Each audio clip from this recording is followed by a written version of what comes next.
Hello everyone, welcome back to my channel. Om Sairam, Shri Swami Samarth. तर इथे होता माझा बड्डे 26 जुलैला. तर पोरांनी छोटासा केक आणला, म्हणजे मीच सांगितलं होतं केक आणू नका, पण ते ऐकतच नव्हते. म्हटलं आणला तरी अगदी छोटा आण. आणि त्यानंतर इथे बड्डे सेलिब्रेट चालू आहे. तर हे बघा केक किती छान आहे. आणि इथे मिस्टर लावत आहे candle.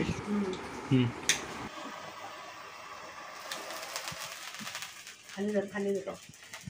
Happy birthday to you, happy birthday. तर ते शूट करत करत मोबाईलमध्येच हँग पडला. तर मी त्याला म्हणत होती पुन्हा कर, मी पुन्हा केलं. तर मी त्यांना म्हणत होती इथे बसा बाजूला. ते म्हणले नको, तू एकटी काप. आणि पार्टी तर आम्ही श्रावण लागायच्या आधीच करून घेतली, कारण माझ्या बड्डेला नेहमी श्रावण चालू होतो किंवा नागपंचमी येते. Happy birthday to you, happy birthday to you, happy birthday, happy birthday, happy birthday to me.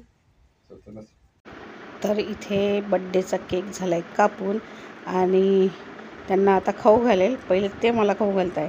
Actually आज बरोबर म्हणजे 26 जुलैला 20 वर्ष झालेले मुंबईमध्ये पाणी भरलेलं.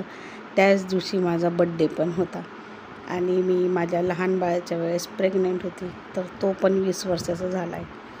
तर ती आठवण जातच नाही एक मनातनं, की खूप म्हणजे एवढं लोकांचं नुकसान झालं. परिस्थिती त्यावेळेस कशी होती, आम्हीसुद्धा अडकलेलो होतो.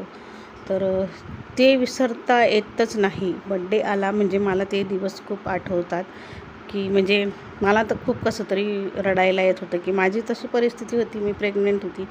काय होतं आणखी जर परत पाणी भरलं तर. आमचं फर्स्ट फ्लोअरलाच होतं घर.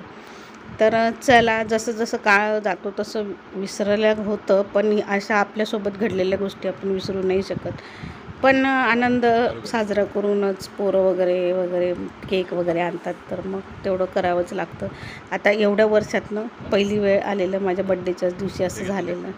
तर ते मला गमतीने चिडवतात, की वाढदिवसच आहे तुझा, वाढदिवस नाही वाढदिवस आहे.